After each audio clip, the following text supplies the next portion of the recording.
Harka fuunee daawwattootaa fi dhaggeeffattoota sagalee Ameerikaa akka mul'atan duwwaarraa kan nuti himtu jaallanne gammadaa fi gara sittinis dabarsa. Akka mul'atan kabajamtoota daawwattootaa fi dhaggeeffattoota keenya oduun jimaataarraaf qabnu kunooti.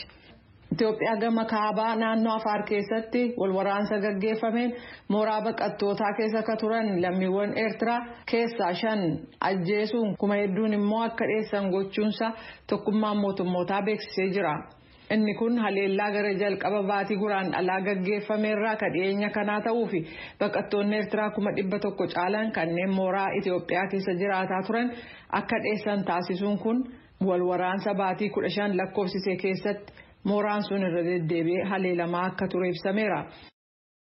Gareen mirga dhala namaaf falmu Amnesty International humnootii Tigraay kanneen ittiin jedhe bulchiisa naannoo Amaaraa qobboof cilaa keessatti siviilota walitti qabuun ajjeesan akkasumas humnaan gudeeddii gareen gaggeeffame dhuma baatii hagayyaa hanga jalqaba baatii fulbaanaa gidduutti raawwatan jechuun kan gabaasee ture irratti mootummaan bulchiisa naannoo Tigraay deebii kennee jira. Waraanni Tigraay gocha beekaa siviilota irratti gaggeesse akka hin qabne lammiiwwan Itoophiyaa kutaa ollaa keessa jiran irratti ammeenya akkasii gaggeessuuf akka hin bobbaane irra deebinee ibsinaa ka jedhe mootummaan bulchiisa naannoo Tigraay humnootiin Amaaraa fi kan Eertiraa garuu gocha kana uummata keenya irratti gaggeessanii jiru jedheera.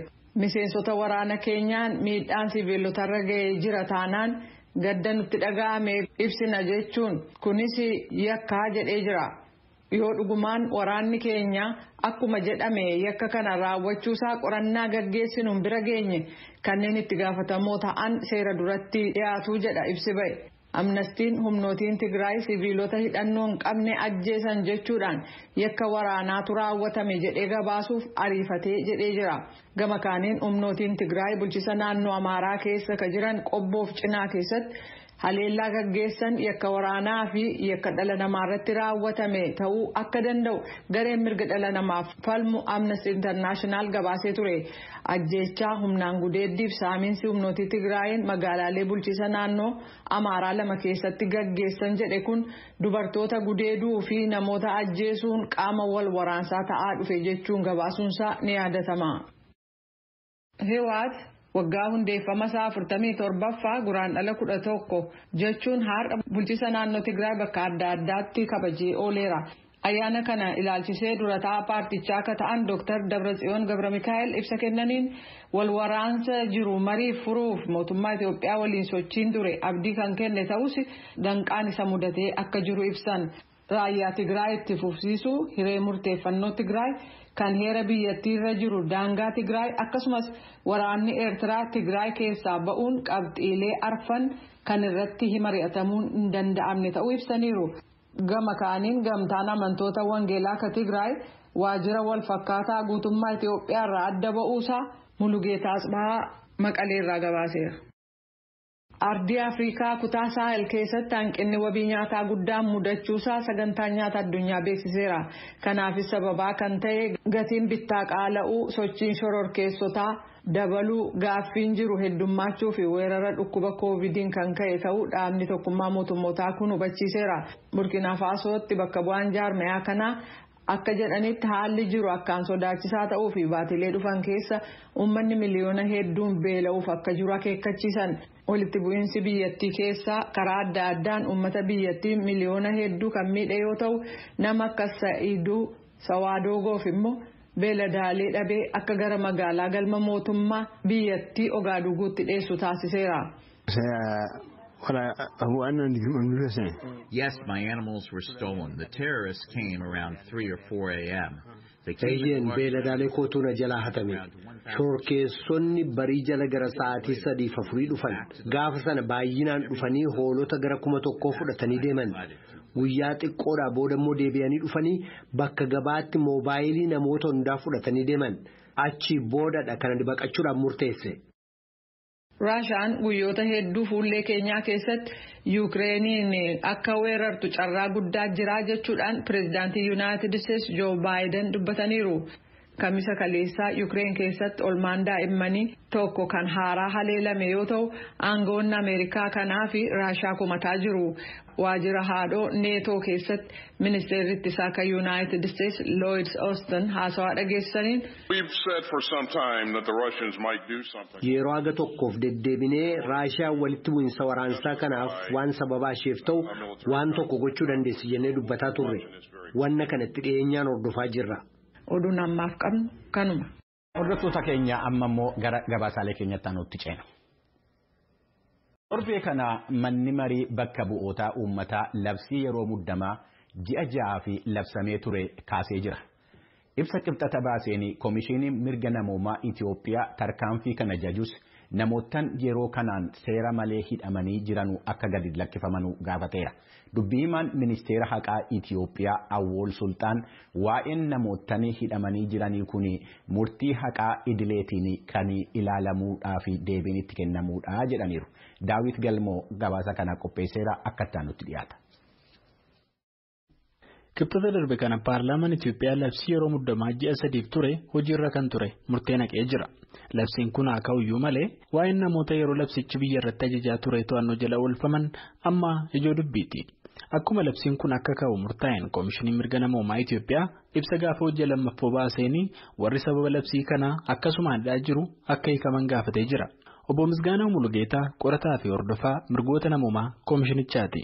የተወሰኑ ሰዎች አሉ እኛ በክትትላችን የምንከታተለው ማለት ግን ሁሉንም በሙሉ በመረጃ ይዘናል ማለት አይደለም namoota muraasa kan kallattiin dhimma isaanii hordofaa jirru qabna kana jechaan namuu hunda hidhaa jiru lakkoofsaan beeknaa jechuu miti kanaaf amma ragaan nuti qabnu namootni labsii yeroo muddamaan wal qabatee hidhaa jiran ni jiru yoo labsiin kun kan keetee hiikamuu qabu ta'uu baannaan ammoo hojii haqaa idileen dhimmi isaanii ilaalamee haqa argachuu qabu. Obbo Misgaanaa dubbii isaatiin namoonni yeroo kana shakkamanii hidhamanii ba'an hojiitti deebi'uuf illee waraqaa yakkarraa bilisa ta'uu poolisii irraa waan dhabaneef rakkoo biraa keessa jiru jedha. Keessumaa magaalaa Finfinnee fi kaan keessatti dhalattoonni Tigraay xiyyeeffannoon miidhaan irra gahaa ture jedhu. Obbo Kabbadee Asaffaa abukaatoon namoota hidhamaniif dhaabbataa turan gabaasaa VOA afaan Tigiriffaaf yoo dubbatan. كله يتحاز almost أوتفتش تدرهم قالوا تحاز نيرو نتاجو سبيشالي ناي تدري تقوينو مولو بمولو يتحاز نيرو. أكذب ربك بدن. أجهزة لبسي مدمان على للتوني تجري دمني جران بلافس ساتل منيرو هدوني كمنوسي هجا أما كنني كم نسجرو. Gaafa gara hojii deebi'uuf jedhan garuu warri isaan qacaree ture isaan sirriitti simataa hin jiran. Waldandeettiin duraanii hawaasa gidduutti akka deebi'uuf ammoo waldaa uumne itti jirra jechuun dubbatu.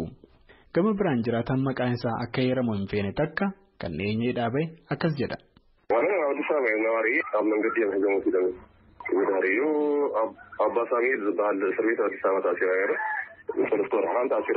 Ani jiraataa magaalaa Finfinneeti. Hidhattoota Tigraay jiran guula hidhata takka hin qabu. Kana warri bulchiinsaallee ni beekan. Ta'us naannoo galaanitti ji'a 3 hidhamee ba'e. Miirri koo miidhameera waan ta'uu hin malletti narra ga'ee jechuun dubbata. Dhimma kana laalchisee ministeerri haqaa BOF deebii kennee jira. Obbo Awwal Sultaan itti gaafatamaa waajjira pireesii ministeera haqaa mootummaa Itoophiyaati. አሁንም በቁጥጥር ስር ውለው ያሉ ከዚህ ከሽብር ቡድኑ ጋር ግንኙነት አላቸው ተብሎ ተጠርጥረው የተያዙ በቁጥጥር ስር ውለው ምርመራ ሲደረግባቸው የነበሩ ሰዎችን እስካሁን ያለው ነገር እንደታወቀው የሚታይ ሆኖ በሂደት warri qaama shororkeessummaan himatame faana dalaguun shakkamee to'annoo jala jiru haalli isaanii akkuma jirutti ta'ee amma haalli isaanii gara hojii haqaa idileen kan ilaalamu ta'a. Kanaanis sa'aatii 48 keessatti mana murtiif dhiyaachuu qabu. Sana ta'uu yoo baate ammoo yakkirree hin jiru taanaan gadi dhiifamuu qabu. Raawwii hojii kanaas ministeerri haqaaf qaamolee kaan dhimmi kun ilaallatu waliin ta'uun namoota seera malee hidhaman abbootiin alangaa manneetiidhaaf waajjira poolisii ni daawwatu. Achis hojii namoota mana murtiif hin dhiyaanne dhiyeessuu warra yakkirratti hin argamne ammoo akka hiikaman taasisuu jechuudha. Inni kan obbo Awwal dubbate waa'ee namoota yeroo labsii muddamaa hidhamanii hiikamanii hojiitti deebi'uuf ammoo waraqaa ragaa dhabanii rakkataa jiru jedhamaniiti. የመንግስት መስሪያ ቤት ሰራተኞችን በተመለከተ ለሁሉም መስሪያ ቤት ሰርኩላር ተበትኗል። ማንኛውም በቁጥጥር ስር ውሎ የነበረ ሰራተኛ ወደ ስራ ገበታው እንዲመለስ የሚል waa'ee kana wal qabatee gama waajjiraalee mootummaatiin xalayaan akka namni hunduu dhimma labsii muddamaan wal qabatee hojii irraa fi akka hojii isaatti deebi'u raabsamee jira. Rakkoo kan ta'u malee warra dhuunfaatiif hojjetanidha. Garuu isaanis qaamota seeraa kaan darbee abukaatoo isaanii mariisuun gara hojii idilee isaaniitti deebi'uu danda'u. Namoonni yeroo labsii muddamaa kana to'annoo jala oolfaman lakkoofsi isaanii beekamus ministeerri haqaa garuu kan akka harkaa hin qabne himanii jiru obbo Awwal. Ji'a 3 dura yoo mootummaan Itoophiyaa labsii kana hojiitti kuuf labse qaamoleen mirgoota namoomaa hedduun ceephoo baay'ee dhiyeessaa turan.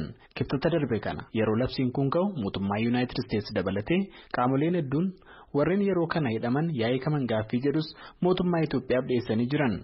William Davison dhaabbata International Crisis Group'tti qorataadha. Murteen kibxataa kun jalqabbii ta'us gaariidha jedha. Removing the state of emergency hopefully will lead to a reduction in arbitrary detentions.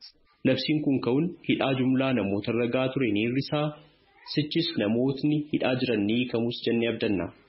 Garuu labsii kana kaasuu qofti rakkoo siyaasaa bu'uura rakkoo nageenyaa Oromiyaatti, Tigraayittiif bakka kaanitti ta'ee jiruuf furmaata jechuu miti. William Davison gaggeessitoonni rakkoo kana furuuf adoo marii camii qabu gaggeessanii jechuunis dubbate.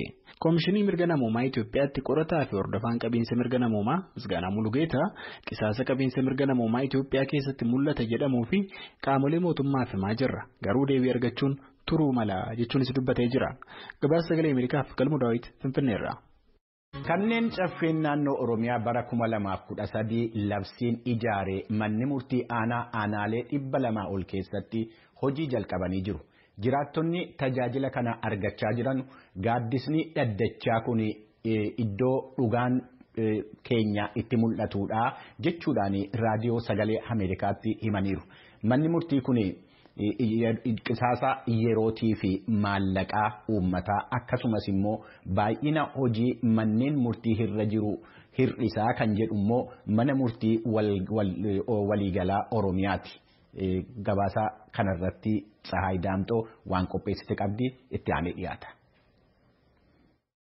Ane bifna no falsa alkan nagaan bulle guyyaana kaan nu haawwatu irraa gora dogoggora nu haawwatu gaafi sababii nu haawwatu biyya teenya illee biyya nagaa nu haawwatu kunooti akka aadaaf safuu Oromootti namoota wallaban nama qarshii wal harkaa fuudhee wal dhoowwate maatii walitti bu'e araarsina jennee bakka kana teenye waan gadaa shananii araara kana keessa nu haawwatu warri kun araaramanii akka maatii ta'an rabbi nu haa taasisu nullee jaarsa cubbuu in hojjanne rabbi nu haa taasisu nu araara bakka kana teenye waaqayyo immoo jidduutti haa dabalamu. Atis immoo dhugaan asii dhufu ta'e dhugaa kan argattu ta'e ganzabni suni deebi'uu qofaa miti dhugaa argachuun keetis har'a ijoolleen kun daa'ima waan safuudhanii yookiin balleessuullee danda'anii kaffaluullee dadhabuullee danda'anii garuu kan barbaadamu dhugaadha waan ta'eef dhugaa asii dhufte taanaan waan abbootiin gadaa manguddoon Musliin jedhan nurraa fudhattaa jechuudha. Dhugaa olii bulii. Sirna gadaa Oromoo keessatti jaarsummaan bakka guddaa kan qabudha. Hawaasa naannoo tokko jiraatan gidduutti wal dhabdeen yeroo uumamu rakkoon adda addaa wayita uumamu jaarsummaadhaan jaarsoliin biyyaa taa'anii dhimmichi akka furmaata argatu taasisuudhaan qaamolee wal dhaban walitti araarsu. Duudhaa aadaan jiru kana bifa gurmaa'ee fi qindoomina qabuun itti fufsiisuudhaaf caffeen Oromiyaa bara 2013tti manneen murtii aadaa yookaan gaaddisni sadarkaa gandaa fi aanaatti hundaa'ee akka tajaajila haqaa hawaasaaf bakka jiranitti kennuuf labsiidhaan raggaasiseera. Abbaan gadaa katamaa hordofaa walitti qabaa mana murtii aadaa kan aanaa qaaqii ganda gogeechaati. Gaaddisni yookiin dhaddachi isaan torbanitti guyyaa tokko tajaajila haqaa ittiin hawaasaaf kennan kun dhimmoota akkamii akka laalu yeroo ibsan. Wannuma nu biratti dhiyaate kamiyyuu hojjechaa ture. Lubbuullee nama lubbuu wal baase namni lubbuu akka wal baasu sirni keenyas hin deeggaru. Namni jaalalaan ilmoon kan abbaa dhalchee karreeti kan abbaa horee namni immoo safuuf duudhaasaa eeggatee akka barbaadu sirnis kan jedhu sirni gadaatis garuu rakkoon dhufee hoo jedhe mootummaa mataasaa danda'e qaba. Eega rakkoon dhufee lubbuun namaa ba'ee maal ta'uu qaba dabalataan namni biraa wal dhabuun qabu warra eeguun qabu suni olaantummaan seeraa akkuma jiru ta'e garuu akka sirna gadaatitti gumaan akka ba'u goona. Gumaa ba'uu qofaa miti immoo maatiin sun waliin oolanii waliin akka bulan firoomni isaanii garaan cimee haluu wal ba'uun sun hafee karaa nagaatitti akka dhufan goona.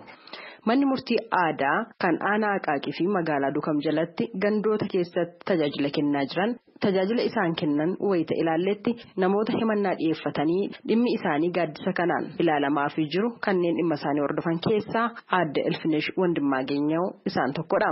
Namni as ga'e mana murtiitirreen deemee kan kaadee sobaan namatti walitti masakkaree galee kuni as hoggaa ga'u dhugaa baasee gala.